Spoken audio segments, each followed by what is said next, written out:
नमस्कार दोस्तों, लेकर आ चुके हैं एक नए वीडियो में। आप सब देखिए और वीडियो को लाइक कमेंट शेयर करें। तो जैसा कि बता दें दोस्तों, एक नीलकमल सिंह का सॉन्ग का शूटिंग कंप्लीट हो चुका है, जिस सॉन्ग का नाम है पगली पूजा करेले। तो बता दें दोस्तों कि नीलकमल सिंह जी ने एक सॉन्ग गाया है जिस सॉन्ग का नाम है पगली पूजा करेले। तो बता दें दोस्तों कि इस सॉन्ग को लिखे हैं आशुतोष तिवारी जी, और इस सॉन्ग में म्यूजिक डायरेक्टर की बात करें तो शुभम SBR जी इस सॉन्ग में म्यूजिक दिए हैं।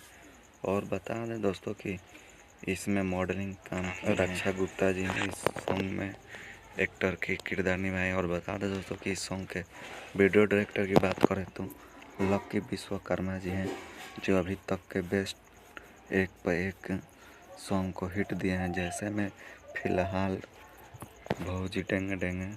तो जैसा कि बता दें दोस्तों कि इस सॉन्ग को एडिट किए हैं आनंद कुमार संतू जी ने। और बता दें दोस्तों कि इस सॉन्ग को रिलीज किया गया है 7 तारीख की सुबह में। और बता दें दोस्तों कि इसको रिलीज किया गया यूट्यूब के सारेगामा हम भोजपुरी के यूट्यूब चैनल से। तो आप सब जाइए और जाके इस सॉन्ग को सुनिए और ढेर सारा प्यार दीजिए। एंड एक बार इस सॉन्ग को सुनिए। मिलते हैं अगले वीडियो में, तब तक के लिए बाय दोस्तों।